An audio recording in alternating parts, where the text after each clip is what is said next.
It's been so interesting to find out what the jurors, the prosecutors, and even Maggie Murdaugh's nail tech has to say about things now that the trial is over, and we're going to talk about those in today's video.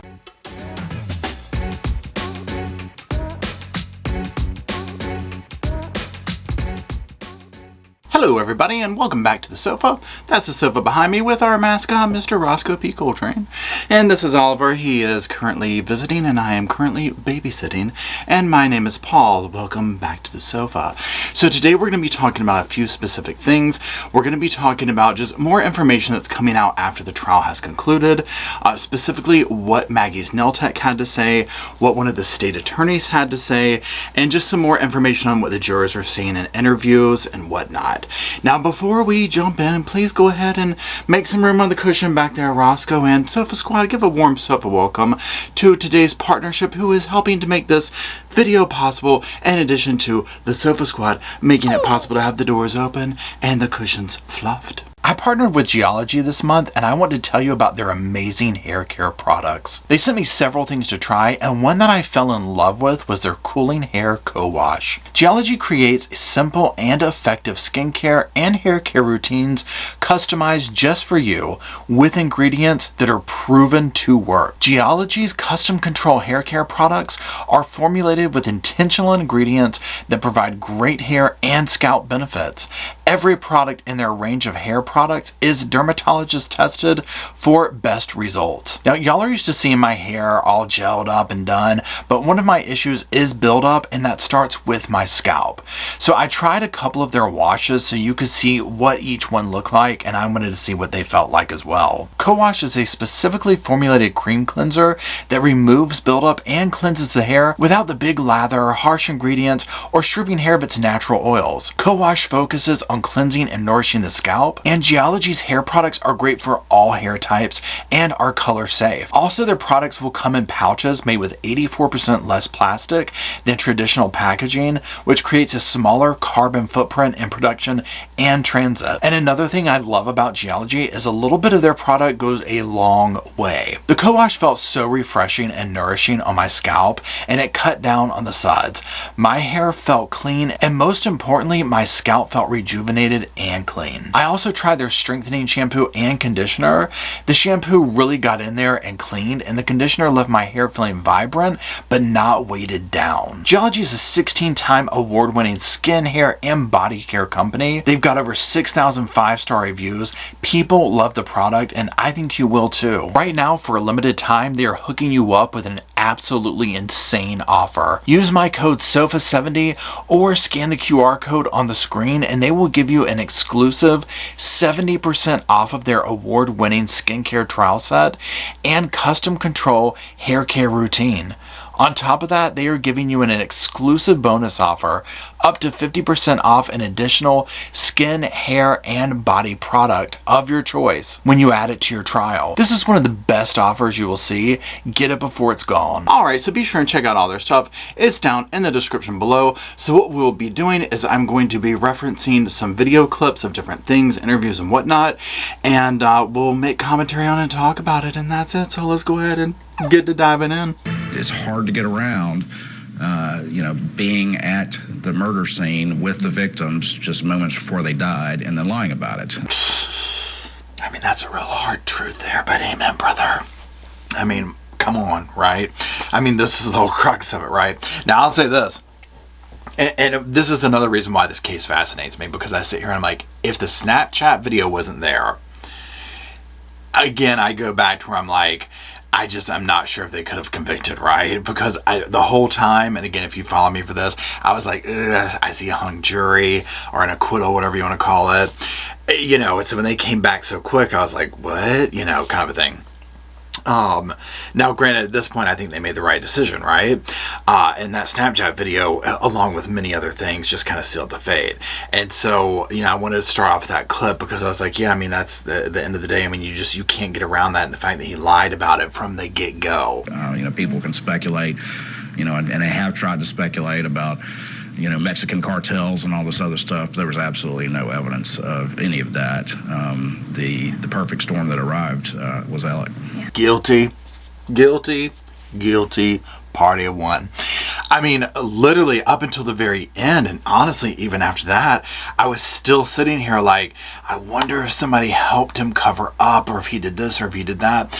You know, and one of the reasons why I continually go back and forth with my thought processes on this is because, number one, when you look at the other crimes that he's committed, financial crimes, the Eddie thing, stuff like that, one thing that Alec does is he involves people, whether they willingly do it or unwillingly, but he involves people in his crimes. And so it was hard to think that he did this all by himself, right? At least for me at first. Now at this point, seeing how he maneuvers what he does, I've come back around to thinking, no, I think this is all him, right? Do I think there could be a possibility of somebody else having had something to do with this? Sure. Nothing surprises me these days. One thing listening to the prosecutor here, the attorney, is, you know, the fact that they see stuff that we probably never saw, you know, come in the trial and whatnot, right? Behind the scenes have heard things, talked to people, so on and so forth. And so that's where, and that goes for both sides of the party, right? Or both sides of the fence on that.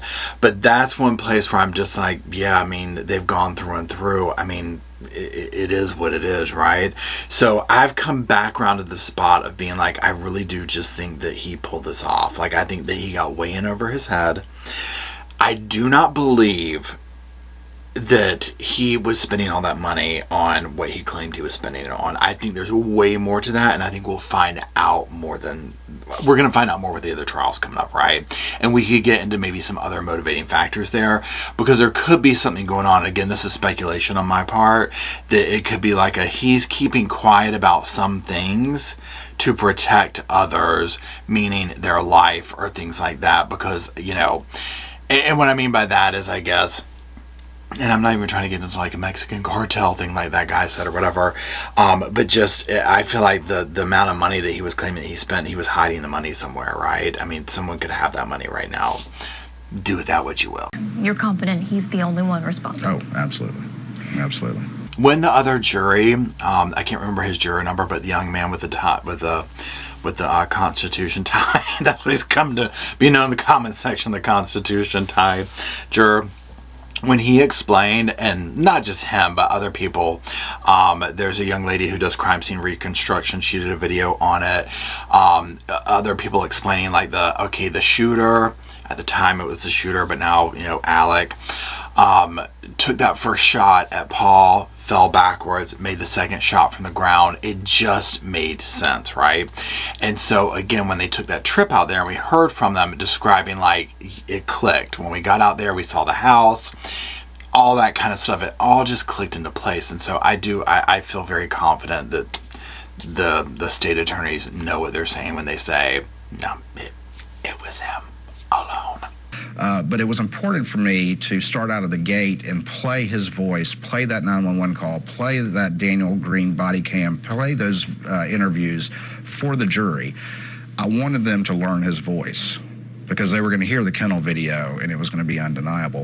And that it was.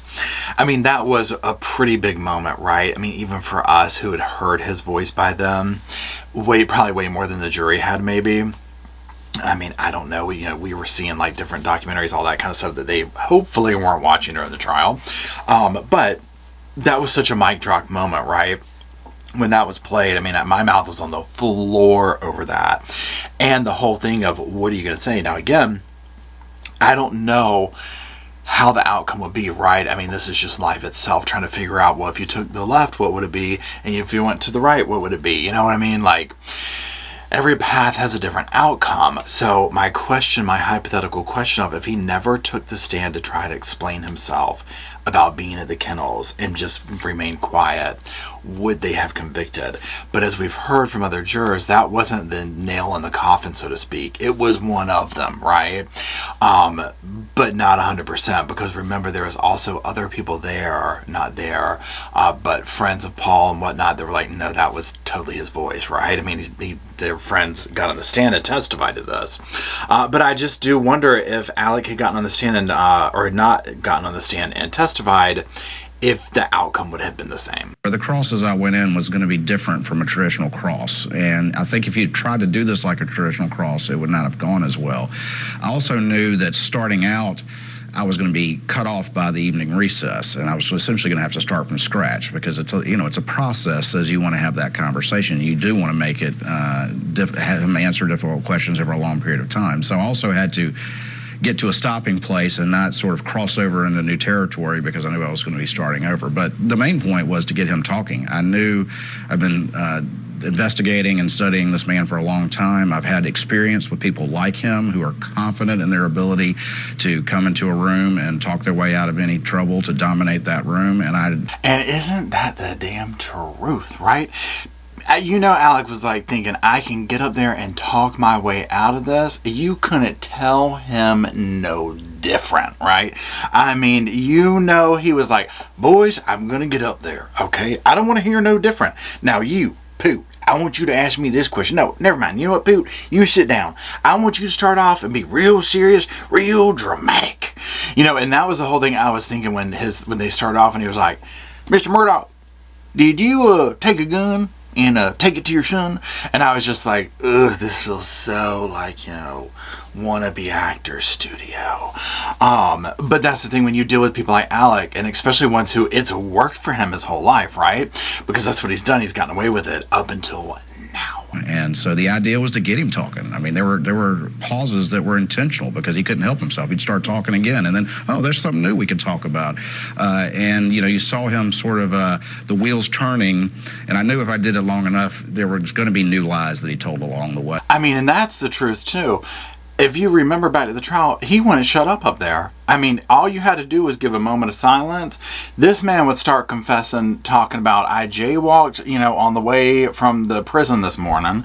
I have some contraband in my damn, cell and everything. I mean, he was telling on everybody, right? Including himself, first and foremost. Now, let's change speed a little bit here. Let's go back over to one of the jurors who was on Dr. Phil recently and look at a quick clip of that and see how that went and what he had to say. Buster's? Yeah. No, sir, it didn't. Not to me. Did you expect him to support his father? I did, of course. Did he seem sincere? I think he seemed sincere, but... Do you think he believed his father? I'm not sure. I found that so interesting when he was like, and I did too, I expected Buster to support his father, right?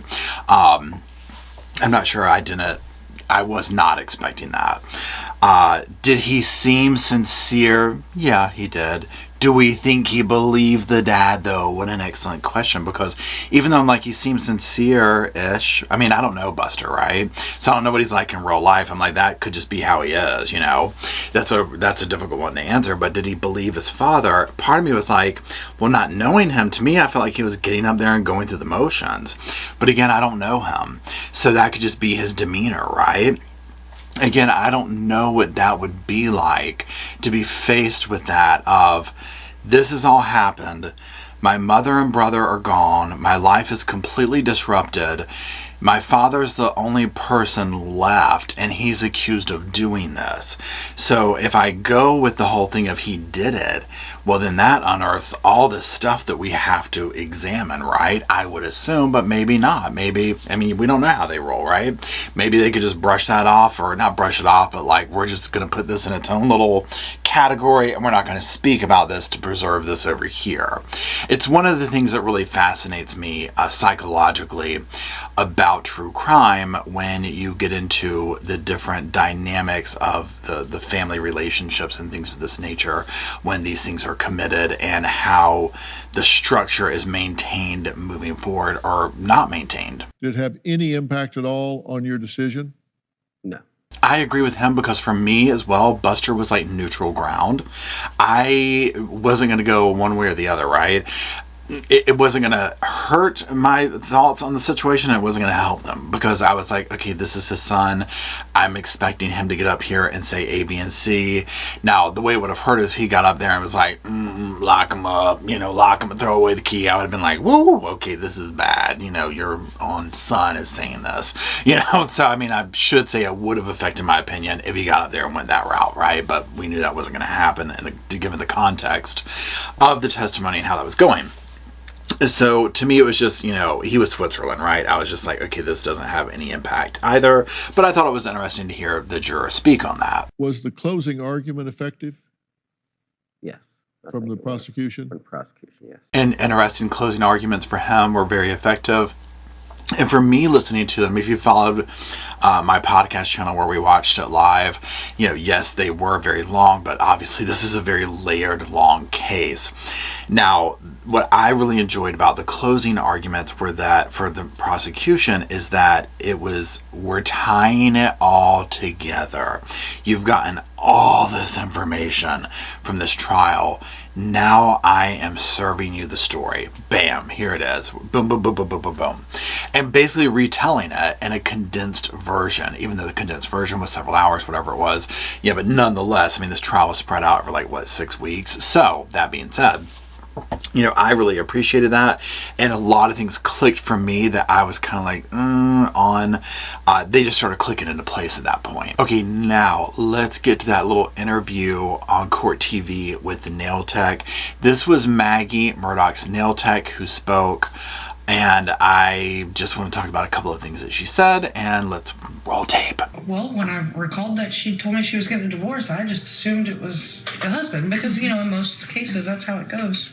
She watches true crime. She knows the deal, right? You can tell in these cases who doesn't watch true crime, because they'll be like, he went to Florida and they stopped at a Walmart along the way and purchased some souvenirs and did a return, you know what I mean? And then got, some tarps and all this kind of stuff. And you're just like, what?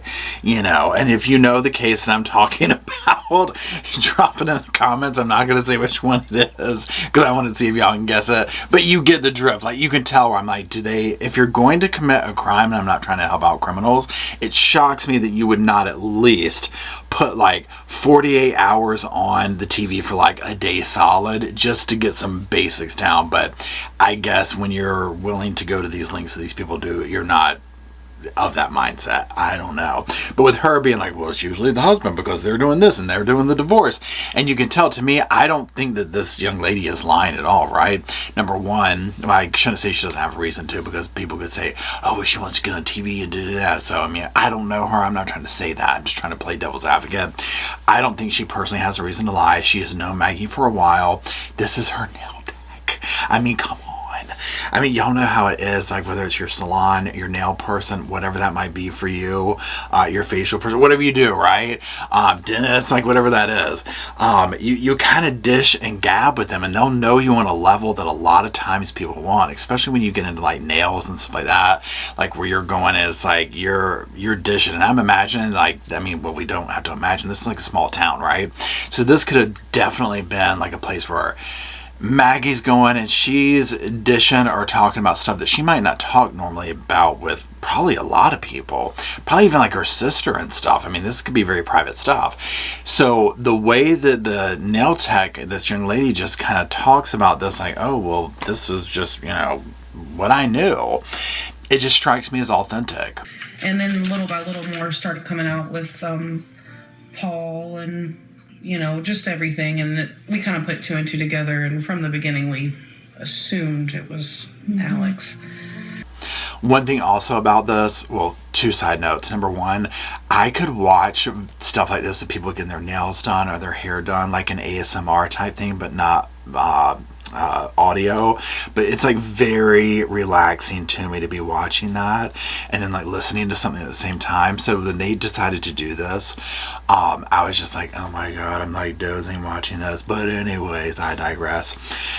I've wanted to hear stuff like this from locals, especially someone like her who was she knew Maggie, right? who was just like, oh, we knew about this, we knew about that, so as more came out, yeah, Alec did it, right? That kind of a thing, because there's going to be people who know this inner circle in ways that other people don't, in many different ways. If you think about people who know you, everyone knows you in a different way. Your child knows you in one way, that your partner knows you in one way, that your sister, brother, that your mother, father, that your nail tech, that your doctor, everyone knows you in this different way. So one person could sit here and say, I would never think that this person would do that. And then another person could be like, guilty, or whatever the case may be. And so I've been fascinated to hear these different people from different walks of life, from different relationship avenues with the family, people that knew them, speak out. Talking to me. She did tell me she was on Edisto permanently. She told me she was seeking a divorce. And see, that's one of the things that makes sense, because remember, she was like over there at the Edisto house. She was having work done. That was kind of like where she was staying. So this all falls in line with all the other stuff we've heard too, of like something was going on financially. She was having that looked into, this, that, and the other. It just adds up to the also bigger picture of the desperation that Alec was going through in these final days of, if something goes wrong with that, because everything else has gone wrong in his life, right? I mean, we're talking major exposed. Now, in that interview, she will say that she didn't testify because they basically were like, look, the defense is going to say that you're a liar. It's just, it's going to be one against the other, that type of thing. So there's really no reason in getting up there. We have no proof of this. These are private conversations. Almost like, again, a neutral Switzerland type thing. And in all honesty, in a court of law, even though like on the side, I'm like, oh, I believe what she's saying.